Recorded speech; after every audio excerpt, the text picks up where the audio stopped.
Assalamualaikum warahmatullahi wabarakatuh. Perkenalkan, nama saya Atika binti Haji Abdul Salam. Saya merupakan salah satu mahasiswa Politeknik Piksi Info Serang dengan nomor induk mahasiswa 2063412018, program studi sekretari. Video ini saya buat untuk memenuhi tugas mata kuliah Manajemen Keuangan dan dosen pengampu Bapak Angga Nugraha, SEMM, AWP, QWP, RTA, CLMA. Baik, video kali ini saya akan sedikit menjelaskan tentang penerapan analisis rasio keuangan di PT Kino Indonesia Tbk. Nah, analisis rasio keuangan itu merupakan analisis yang dilakukan dengan menghubungkan berbagai perkiraan yang terdapat pada laporan keuangan dalam bentuk rasio keuangan.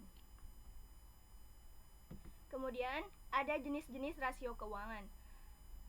Yang pertama ada rasio likuiditas, adalah rasio-rasio yang dimaksud untuk mengukur likuiditas perusahaan. Yang termasuk rasio likuiditas adalah current ratio, asset test ratio, dan lain sebagainya. Kemudian ada rasio leverage atau solvabilitas, adalah rasio-rasio yang dimaksud untuk mengatur sampai berapa jauh aktiva perusahaan dibiayai dengan hutang. Yang termasuk rasio leverage yaitu debt to total asset ratio, net worth to debt ratio, dan lain sebagainya. Kemudian ada rasio-rasio aktivitas, yaitu rasio-rasio yang dimaksudkan untuk mengukur seberapa besar efektivitas perusahaan dalam mengerjakan sumber-sumber dananya. Yang termasuk rasio-rasio aktivitas yaitu inventory turnover, average collection period, dan lain sebagainya. Nah, kemudian ada rasio-rasio profitabilitas atau rentabilitas, yaitu rasio-rasio yang menunjukkan hasil akhir dari sejumlah kebijaksanaan dan keputusan-keputusan. Yang termasuk ke dalam rasio-rasio profitabilitas yaitu profit margin on sales, return on total assets, return on net worth, dan lain sebagainya. Baik, karena di video ini saya akan menganalisis rasio keuangan pada PT Kino Indonesia Tbk. Di sini terdapat profil PT Kino Indonesia Tbk. Nama perusahaan PT Kino Indonesia Tbk, alamat Jalan Jalur Sutra, Boulevard nomor 01 Alam Sutra, Kota Tangerang, Banten 15143 Indonesia. PT Kino Indonesia Tbk merupakan salah satu perusahaan consumer goods yang telah diakui di Indonesia dan juga mancanegara dengan lingkup bisnis yang meliputi beberapa jenis kategori produk, di antara lain adalah personal care, beverage, food, and pharmacy. Didirikan oleh Hari Sanusi pada tahun 1991, PT Kino terus berkembang dengan pesat seiring berjalannya waktu. Saat ini, Kino memiliki 8 anak perusahaan, di antaranya 1. PT Kino Indonesia Tbk, yang kedua PT Kino Food Indonesia, yang ketiga Kino International Pte Ltd, yang keempat PT Duta Lestari Sentra Tama, yang kelima PT Ristra Laboratories Indonesia, yang keenam PT Rista Klinik Indonesia, yang ketujuh PT Kino Ekonom Solusindo, dan PT Kino Mali Trading. Dengan 32 merek, di mana beberapa di antaranya seperti Cap Kaki Tiga, Cap Panda, Slick Baby, Shasha, dan lainnya berhasil mendapatkan pengakuan sebagai merek yang menjadi pilihan utama para konsumen. Kemudian ada Dewan Direksi dan Dewan Komisaris PT Kino Indonesia Tbk. Dewan Direksi, CEO dan Presiden Direktur Hari Sanusi, Direktur Budi Susanto, Budi Mulyono, Kurdi Gunawan, Beni Kurniawan, Venela Regina Gunawan, dan Anggara Adrian Linanda. Kemudian Dewan Komisaris, Presiden Komisaris Sungkono Sodikin, Komisaris Independen Susanto, Komisaris Aji Rustam Ramaja, dan Sidarta Prawira Utama. Kemudian di sini ada produk dari PT Kino Indonesia Tbk. Itu ada yang pertama, produk pemeliharaan dan perawatan tubuh, produk minuman, produk makanan, produk farmasi, kemudian produk makanan hewan. Selanjutnya bisa kita lihat di sini ada laporan keuangan dari PT Kino Indonesia Tbk tahun 2020.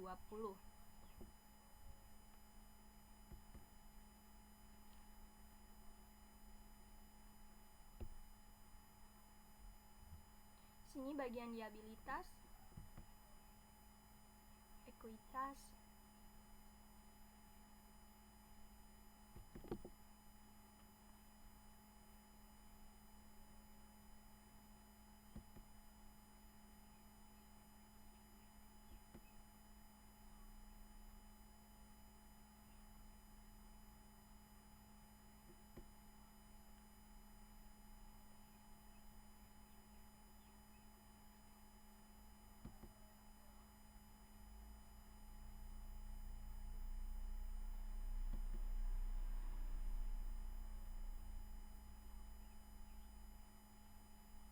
Selanjutnya kita masuk ke penerapan analisis rasio laporan keuangan PT Kino Indonesia Tbk.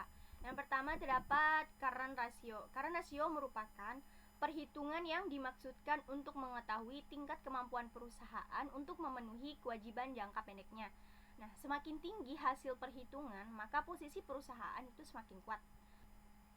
Current ratio yang sehat biasanya berkisar antara 1,5 dan 3.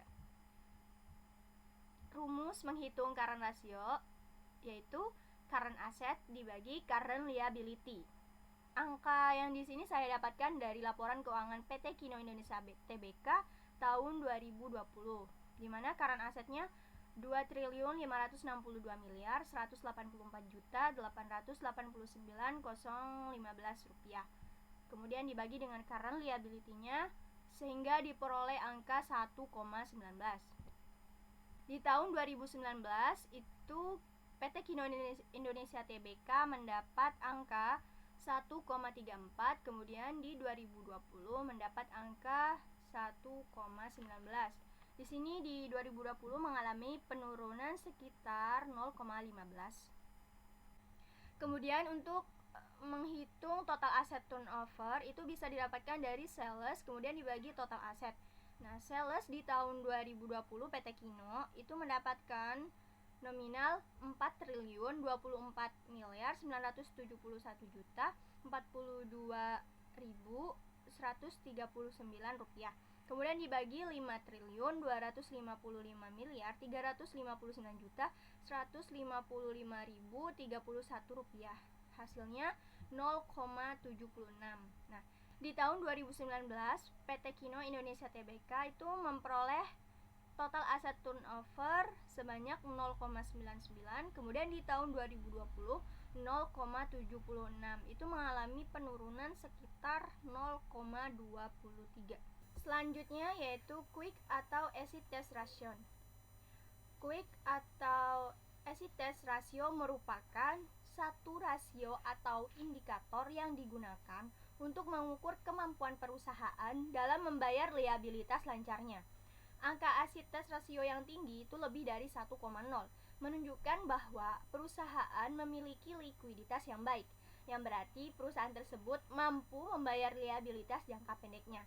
Jika angka acid test rasio kurang dari 1, maka hal ini menunjukkan bahwa aset liquid yang dimiliki perusahaan tidak mampu membayar kewajiban lancarnya.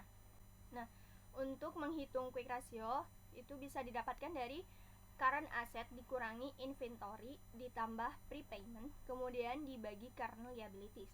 Nah, hasil current asset dikurangi inventory plus prepayment itu didapatkan sebanyak 1.840.217.564.137 rupiah. Nah, kemudian dibagi current liability-nya itu 2.148.368.161.363 rupiah. Nah, hasilnya 0,85. Nah, PT Kino Indonesia Tbk itu di tahun 2019 mendapat angka quick ratio di 1,0. Nah, sedangkan di 2020 itu mengalami penurunan, angkanya itu 0,85. Jadi PT Indonesia Tbk mengalami penurunan sekitar 0,15. Di tahun 2019 PT Kino Indonesia Tbk itu sudah memiliki angka acid ratio yang baik karena berada di angka 1,0, di mana perusahaan mampu membayar liabilitas jangka pendeknya. Selanjutnya, inventory turnover ratio. Inventory turnover ratio merupakan sebuah rumus rasio efisiensi yang menunjukkan seberapa efektif dari persediaan yang dapat dikelola. Nah, semakin tinggi nilai inventory turnover ratio sebuah perusahaan menunjukkan semakin sering barang yang mengindikasikan perusahaan cukup efisien dalam mengolah inventornya. Nah, untuk menghitung inventory ratio itu bisa didapatkan dari cost of goods sold dibagi inventory. Cost of goods sold di tahun 2020 itu mendapatkan nominal 2.996.106.905.353 rupiah. Kemudian dibagi inventorinya sebanyak 690.323.890.776 rupiah. Kemudian hasilnya itu 3,03. Di tahun 2019 total inventory rasio perusahaan PT Kino itu 4,46, sedangkan di 2020 itu dapat angka 3,03. Ini mengalami penurunan sekitar 1,43.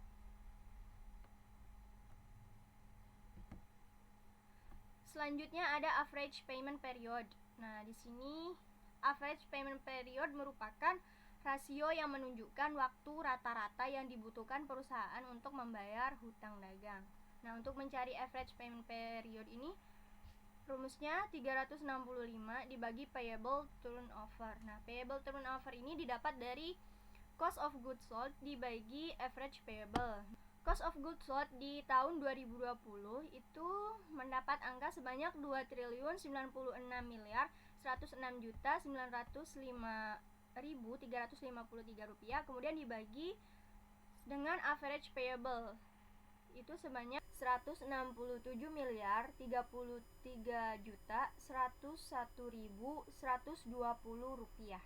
Didapatkan angka 12,54. Nah, jadi 365 dibagi 12,54 hasilnya 29,10.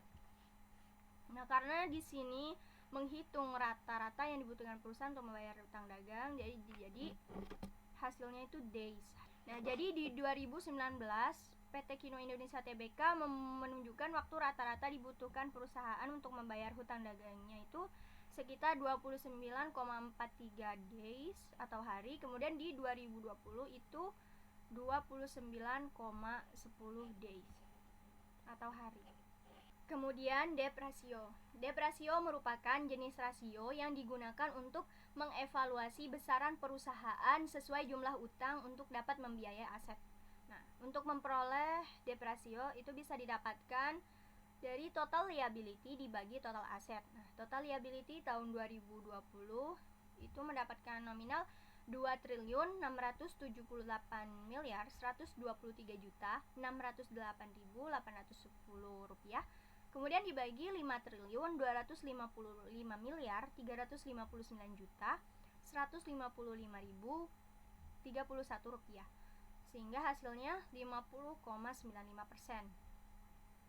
Di tahun 2019 debt ratio PT Kino itu 42,45%.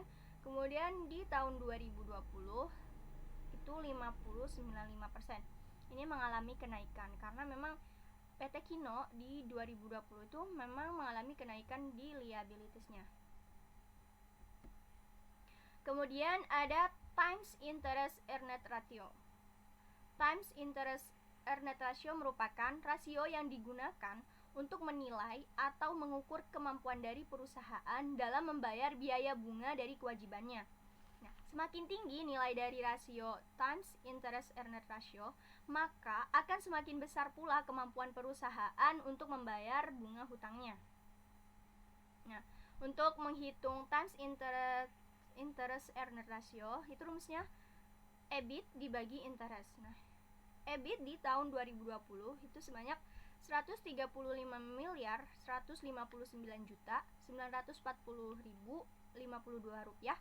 Kemudian dibagi 137.913.524.745 rupiah, hingga hasilnya 0,98. Di tahun 2019 TIR-nya itu sebanyak 7,64, kemudian di 2020 0,98. Ini mengalami penurunan sekitar 6,66.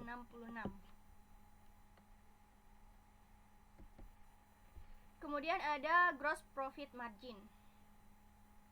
Gross profit margin atau disebut juga margin laba kotor merupakan rasio yang digunakan untuk mengukur besarnya persentase laba kotor atas penjualan bersih. Nah, perusahaan yang memiliki gross profit margin yang tinggi lebih dari 0,75 atau 75% itu menunjukkan bahwa perusahaan tersebut mampu untuk menjalankan produknya secara efisien. Semakin tinggi margin laba kotornya, maka semakin baik keadaan operasi perusahaannya. Nah, untuk menghitung gross profit margin atau GPM, itu bisa didapat dari gross profit dibagi sales. Gross profitnya 1.928.864.136.786 rupiah dibagi 4.971.422.139 rupiah, hingga hasilnya 47,92%. Di tahun 2019, GPM PT Kino itu berada di angka 88,35%. Nah, sedangkan di tahun 2020 itu didapatkan sebanyak 47,92%. Di sini dikatakan bahwa perusahaan yang memiliki gross profit margin yang tinggi lebih dari 0,75 atau 75% itu menunjukkan bahwa perusahaan tersebut mampu untuk menjalankan produksinya secara efisien.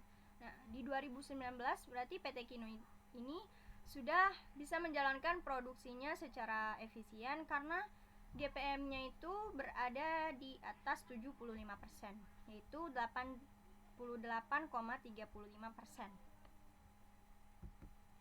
Selanjutnya ada operating profit margin. Nah, di sini operating profit margin merupakan rasio yang digunakan untuk mengukur besarnya presentasi laba operasional atas penjualan bersih. Nah, nilai OPM yang baik itu berada di angka 5%. Untuk mencari OPM itu bisa didapat dari EBIT, kemudian dibagi sales.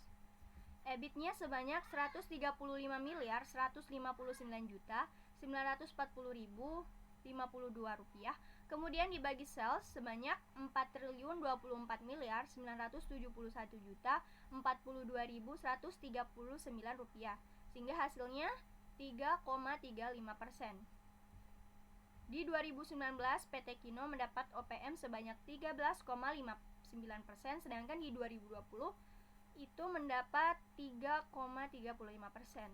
Bisa kita lihat di perbandingan di sini bahwa PT Kino Indonesia Tbk di 2019 ini memiliki nilai OPM yang baik karena sudah berada di atas 5%. Kemudian net profit margin merupakan rasio yang digunakan untuk mengukur kemampuan perusahaan dalam mendapatkan laba bersih dari penjualannya. Nah, nilai NPN yang baik berada di angka 5%. Semakin tinggi angka yang dihasilkan itu mengindikasikan bahwa perusahaan tersebut kinerja perusahaannya baik dalam kegiatan operasionalnya. Nah, jika NPM-nya menurun, itu artinya kinerja perusahaannya kurang baik dalam kegiatan operasionalnya. Nah, untuk mencari NPM itu bisa didapat dari net income dibagi sales.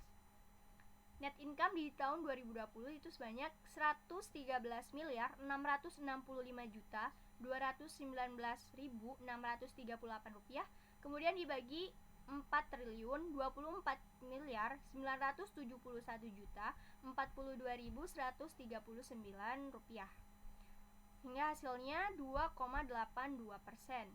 Nah, NPM PT Kino di tahun 2019 itu berada di angka 11,01%, sedangkan di 2020 itu hanya 2,82%. Nah, PT Kino itu memiliki nilai NPM yang baik di 2019 karena ini sudah menunjukkan angka di atas 5%. Kemudian ada ROA atau Return on Assets, merupakan suatu rasio yang menilai sejauh mana kemampuan berbagai aset yang dimiliki perusahaan untuk bisa menghasilkan laba. Nah, nilai ROA yang ideal itu di atas 5,9%.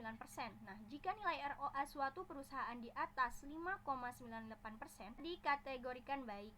Nah, sebaliknya jika di bawah 5,98% maka dapat dikategorikan tidak baik. Nah, untuk menghitung ROA itu bisa didapatkan dari net income kemudian dibagi total aset. Net income pada tahun 2020 itu sebanyak 113 miliar 665 juta 219.638 rupiah, kemudian dibagi 5 triliun 255 miliar 359 juta 155.031 rupiah. Kemudian hasilnya 2,16%. Di tahun 2019 ROA PT Kino itu mendapatkan hasil 10,98%. Kemudian di tahun 2020 itu mendapat angka 2,16%. Jadi pada 2019 PT Kino ini sudah baik karena angka ROA-nya itu sudah di atas 5,98%, yaitu sebesar 10,98%. Kemudian yang terakhir ada ROE, yaitu Return on Equity, merupakan rasio yang digunakan untuk mengetahui sejauh mana suatu bisnis mampu mengelola permodalan dari para investornya. Nah, ROE yang baik itu di atas 8,32%. Sebaliknya, jika di bawah 8,32% itu dapat dikategorikan tidak baik. Untuk menghitung ROE-nya itu bisa didapatkan dari net income kemudian dibagi total common equity. Net income-nya itu sebanyak 113 miliar 665 juta 219.638 rupiah, kemudian dibagi 2 triliun 577 miliar 235 juta 546.221 rupiah, hingga mendapatkan hasil sebanyak 4,41%. Di tahun 2019, PT Kino Indonesia Tbk mendapatkan ROE sebanyak 19,07%, dan sedangkan di 2020 hanya 4,41%.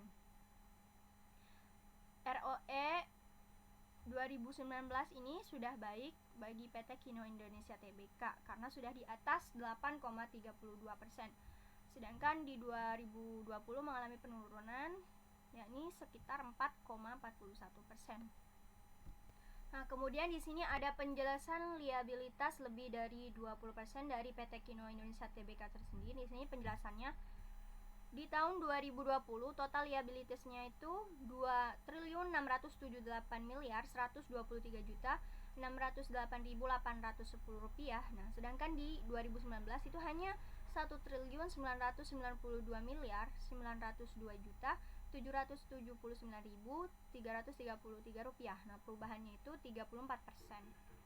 Di sini dijelaskan bahwa secara umum dapat dikatakan bahwa kenaikan total liabilitas disebabkan dari kenaikan utang bank jangka pendek sebesar 471 miliar dan utang bank jangka panjang sebesar 223 miliar. Nah, kemudian peningkatan juga terjadi pada liabilitas sewa jangka pendek dan jangka panjang sebesar total 67 miliar. Namun peningkatan tersebut diimbangi oleh penurunan pada utang usaha, kemudian pihak ketiga sebesar 87 miliar. Nah, kemudian ada pendapat dari pihak manajemen PT Kino, yaitu manajemen berpendapat bahwa hal tersebut merupakan hal yang wajar dikarenakan adanya kebutuhan modal kerja perseroan dan untuk membiayai penambahan kapasitas produksi perseroan.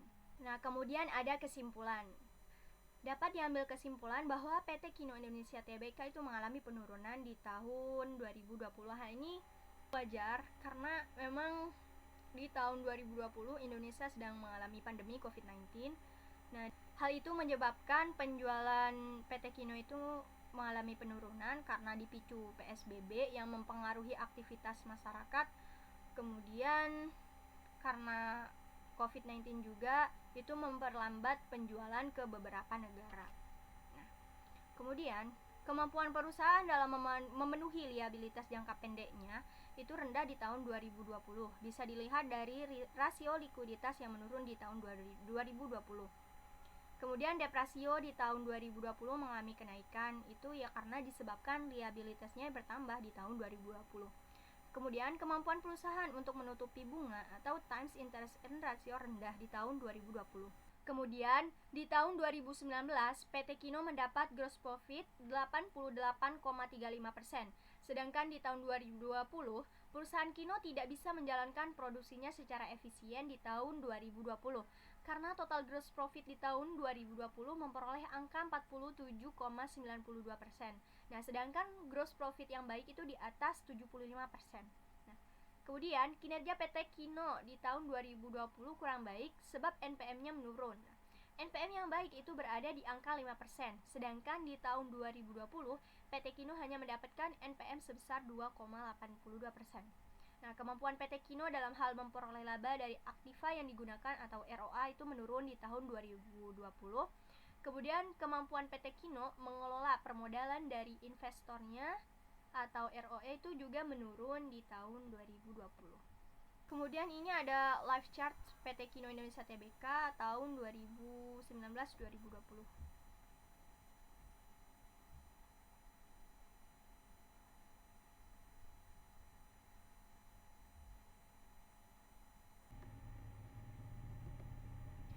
Baik, mungkin itu saja yang bisa saya sampaikan. Mohon maaf jika terjadi salah pengucapan nominal atau salah dalam perhitungan. Kurang dan lebihnya mohon maaf. Wassalamualaikum warahmatullahi wabarakatuh.